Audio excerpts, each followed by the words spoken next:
علامہ خادم حسین رضوی سے عاشق رسول کی قبر جو مطلع انوار الہیہ ہے، جو رسول اللہ کے انوار کی آماج گاہ بنی ہوئی ہے، یہ تو کوئی عالم روحانیت میں جا کر علامہ خادم حسین رضوی سے پوچھے نا کہ اب آپ کہاں ہیں، تو وہ بتائیں گے کہ ہماری قبر اور مدینہ منورہ کے اندر سیدھی سڑک یہ شہر شفاعت نگر کی ہے، کیونکہ قرب و بعد عالم روحانیت میں نہیں ہوتا،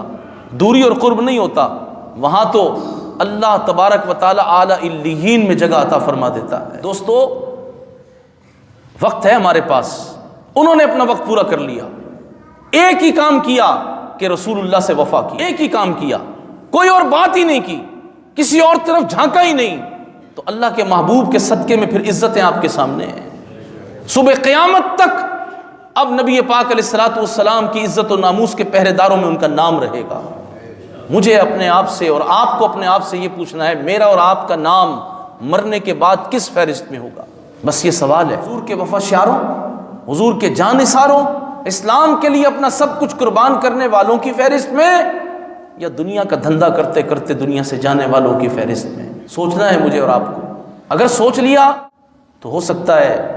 کہ دل میں خیال آ جائے، ہم اللہ کے حضور دعا مانگیں، وہ رب ہمیں قبول کر لے کہ ہم بھی رسول اللہ کی عزت، حضور کی شان اور عظمت کے تحفظ کے لیے زندگی گزار دیں۔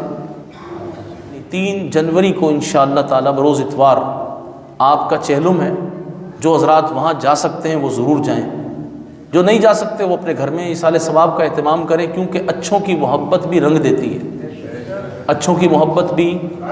ہاں، اور علماء کی محبت، اور پھر ایسے عالم کی محبت جس نے زمانے میں یکتا کام کر دکھایا، یکتا کام کر دکھایا۔ آپ کو پتہ ہے کہ ایک عالم دین جو ہے، جب وہ اپنے قلم سے رسول اللہ کا دین لکھتا ہے تو اس کی جو سیاہی ہے قلم کی، اس کی قیمت کیا ہے؟ حدیث پاک میں ہے، سنیں، حدیث پاک میں ہے کہ قیامت کے دن اللہ علماء کے قلم کی سیاہی کو شہیدوں کے خون سے تولے گا۔ علماء کی یہ شان ہے، جو عالم ربانی، جو عالم ربانی ہو، علماء ربانیین ہیں، ان کی یہ شان ہے کیا کہ ان کے قلم کی سیاہی شہیدوں کے خون سے تولی جائے گی، اور جو اپنا خون ہی حضور کے لیے لے کے حاضر ہو گئے، جو فیض آباد میں 12,000 شیل کھاتے رہے، 8 لاشیں، بے شمار قربانیاں، اور ایک بار نہیں، بار بار اور بار بار کہتے رہے حضور کے گستاخ زندہ ہو تو پھر ہمارے جینے کا کیا فائدہ، بار بار یہ تمنا کرتے رہے، یہاں تک کہ اپنا جگر پگھلا کر حضور کی بارگاہ میں چلے گئے۔ ان کی وفا کی قیمت کیا لگے گی؟ میں کہتا ہوں علامہ خادم حسین رضوی کی تقریریں اب سنیں، یہ امت کا نصاب ہے، اور ان کی تقاریر کا ایک ایک جملہ قیامت کے دن اللہ تبارک و تعالی شہداء کے خون سے تولے گا، ایک ایک جملہ۔